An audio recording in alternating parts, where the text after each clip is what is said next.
ஓம் அப்படிங்கிற விஷயத்த ஏன் சரவணபவ அப்படிங்கிற மந்திரத்தோட சேர்த்து சொல்லணும் அப்படின்னு கேட்டா, பிரணவத்திற்கு அர்த்தம் சொன்னது முருகப்பெருமான் அப்படிங்கிற நம்பிக்கை நம்ம கிட்ட உண்டு. இந்த பிரணவம் அப்படிங்கிற மந்திரம் என்ன அப்படின்னு கேட்டிங்கன்னா, அகரம் உகரம் மகரம் இந்த மூன்றுடைய சேர்க்கை தான் ஓம் அப்படிங்கிறது. இதுல ஆ அப்படிங்கிற எழுத்து இறைவனை குறிக்குது. ஓ அப்படிங்கிற எழுத்து உலக உயிர்களை எல்லாம் குறிக்குது.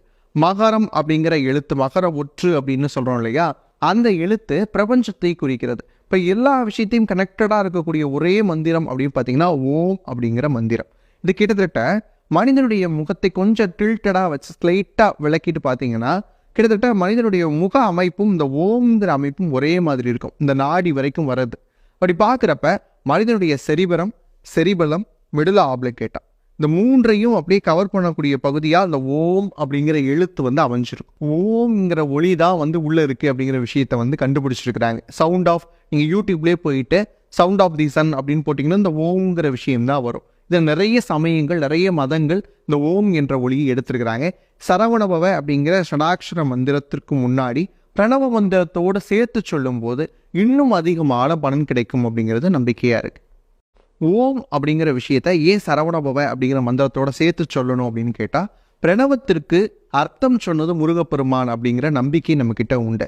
இந்த பிரணவம் அப்படிங்கிற மந்திரம் என்ன அப்படின்னு கேட்டிங்கன்னா, அகரம் உகரம் மகரம் இந்த மூன்றுடைய சேர்க்கை தான் ஓம் அப்படிங்கிறது.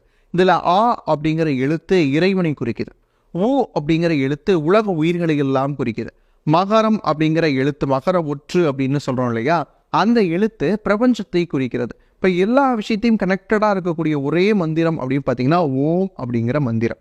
இது கிட்டத்தட்ட மனிதனுடைய முகத்தை கொஞ்சம் டில்டடாக வச்சு ஸ்லைட்டாக விளக்கிட்டு பார்த்தீங்கன்னா, கிட்டத்தட்ட மனிதனுடைய முக அமைப்பும் இந்த ஓம்ங்கிற அமைப்பும் ஒரே மாதிரி இருக்கும், இந்த நாடி வரைக்கும் வர்றது. அப்படி பார்க்குறப்ப மனிதனுடைய செரிபலம் மிடுலா ஆப்ளிகேட்டா இந்த மூன்றையும் அப்படியே கவர் பண்ணக்கூடிய பகுதியாக அந்த ஓம் அப்படிங்கிற எழுத்து அமைஞ்சிருக்கும். ஓம்ங்கிற ஒளி தான் உள்ள இருக்கு அப்படிங்கிற விஷயத்த கண்டுபிடிச்சிருக்கிறாங்க. சவுண்ட் ஆஃப் நீங்கள் யூடியூப்லேயே போயிட்டு சவுண்ட் ஆஃப் தி சன் அப்படின்னு போட்டிங்கன்னா இந்த ஓம்ங்கிற விஷயம் தான் வரும். இதில் நிறைய சமயங்கள் நிறைய மதங்கள் இந்த ஓம் என்ற ஒளியை எடுத்திருக்கிறாங்க.